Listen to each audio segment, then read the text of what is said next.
गेंदबाज शाहनवाज दाहानी जिसने पिछले मैच में अच्छी बॉल की थी वो बाहर हो गए हैं साइड स्ट्रेंथ से। इधर रविंद्र जडेजा नहीं है और जडेजा के ना होने से टीम का जो बैलेंस है वो थोड़ा बिगड़ा दिखता है। लेकिन फिलहाल अगर आप पाकिस्तान की कल रात की जीत देखें, उनके बल्लेबाजों ने रन बनाने शुरू कर दिए हैं। उनकी गेंदबाजी ने इतनी जबरदस्त थी कि 38 रनों पर हांगकांग को आउट कर दिया। अब सवाल मेरा ये आपसे भज्जू कि जो भारत का टॉप 3 है, विराट ने तो रन बना दिए, लेकिन अगर एक बार फिर आपने पाकिस्तानी तेज गेंदबाजों को शुरू में वो इंटेंट नहीं दिखाया तो पाकिस्तान भारत पे चढ़ जाएगा। हाँ बिल्कुल, ये हम सब जानते हैं कि केएल राहुल काफ़ी समय के बाद इंटरनेशनल क्रिकेट खेलने आए हैं और रोहित शर्मा भी थोड़ा सा क्रिकेट से परे ही चल रहे थे। जो बीच बीच में आके टूर्नामेंट खेले तो उसमें भी लंबे रन नहीं बने थे, तो थोड़ा सा टाइम जो है वो दोनों जो बल्लेबाज हैं वो लेना चाह रहे हैं मिडिल में, और जितना ये टाइम स्पेंड करेंगे मिडिल में उतने बेहतर होते जाएंगे। वी नो कि ये बहुत बड़े खिलाड़ी हैं, चैम्पियन खिलाड़ी हैं, और मैं उम्मीद करता हूँ कि जो मैच है पाकिस्तान का ये एक नई अपॉर्चुनिटी लेके आ रहा है इन दोनों खिलाड़ियों के लिए, क्योंकि इस ऐसे मैच में हर कोई इंतज़ार करता है, क्योंकि ये एक हीरो बनने वाला मैच होता है।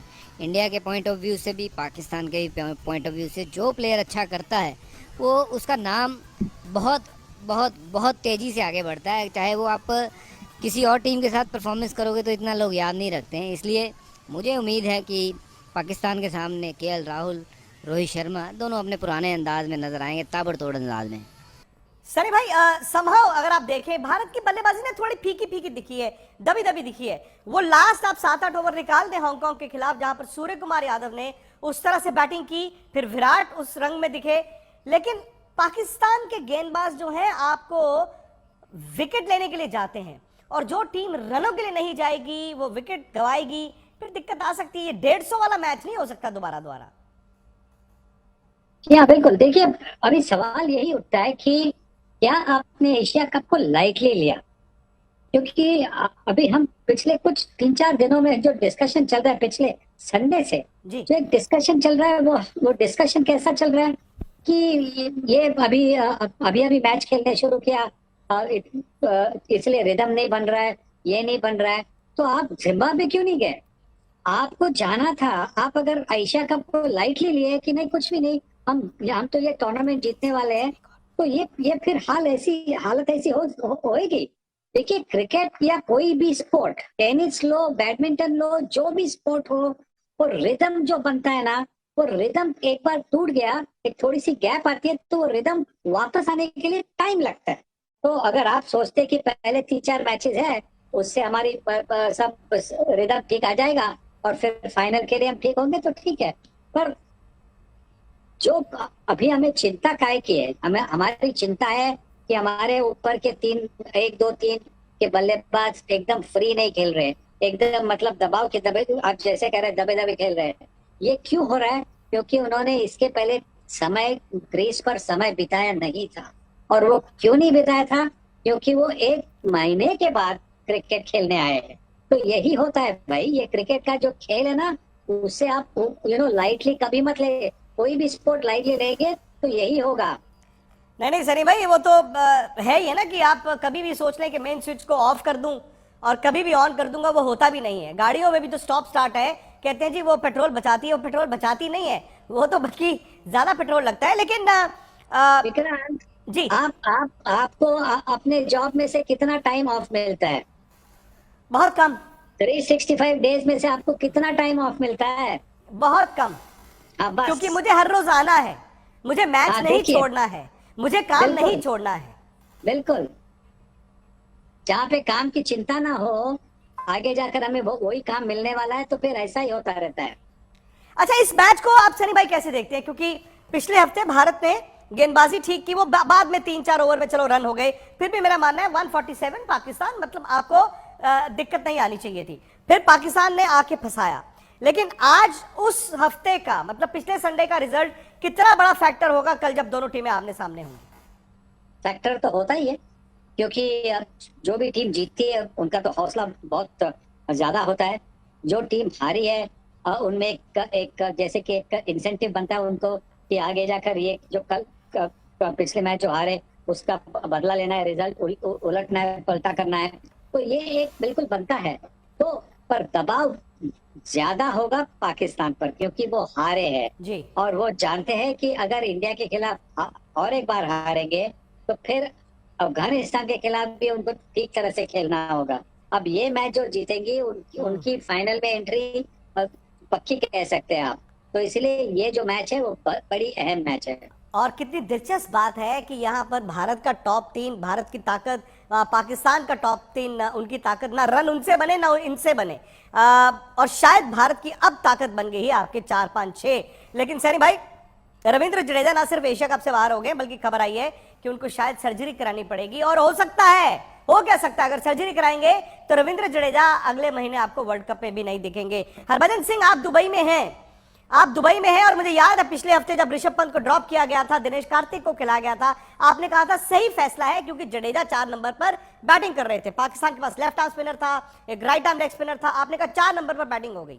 अब जडेजा ना सिर्फ एक स्पिनर के तौर पर बाहर हुए हैं, बल्कि एक लेफ्ट हैंडेड बल्लेबाज जो 4 नंबर पर खेल रहा था वो बाहर हुए हैं। अब आप क्या चेंज करेंगे जडेजा की जगह, और कैसे आप उस कॉम्बिनेशन को बनाएंगे?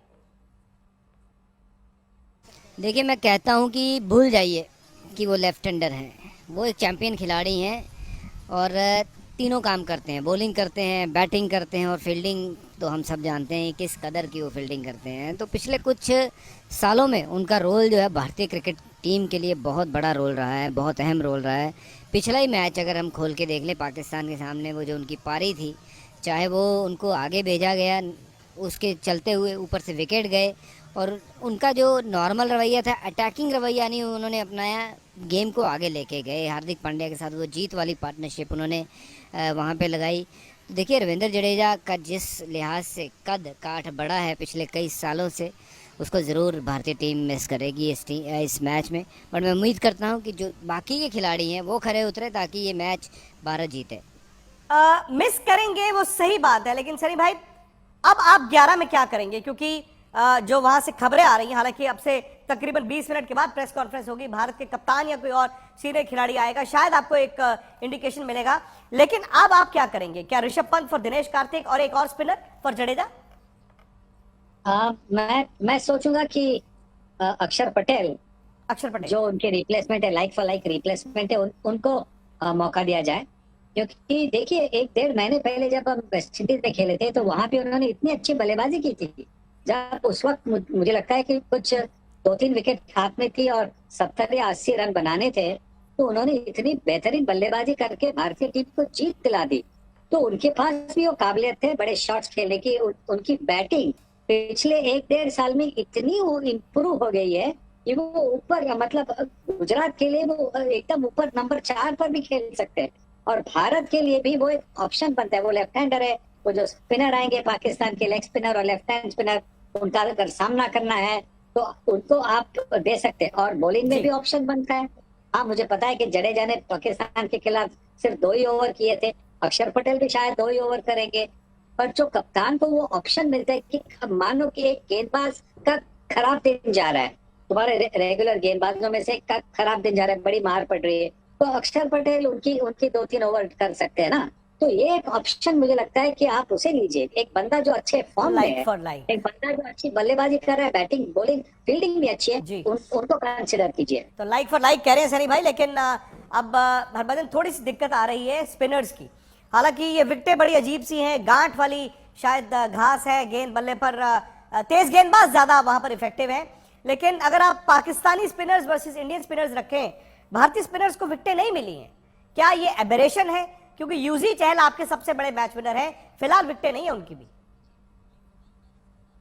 मुझे लगता है कि युजवेंद्र के सामने जो बल्लेबाज वो बल्लेबाजी कर रहे हैं तो थोड़े से ऐसे खेल रहे हैं कि आराम से खेल लें, क्योंकि इनके ओवर निकाल देते हैं, बाकियों को अटैक करेंगे, उस चक्कर में मुझे लगता है कि इनको विकेट नहीं मिल रहे हैं। हालांकि अगर आप देखें उनके स्पेल्स में उनको रन भी नहीं पड़ रहे हैं, तो दूसरी सामने की टीमें कोई 16 रन बना रही है, कोई 20 रन बना रही है या 24 रन बना रही है, तो ये मात्र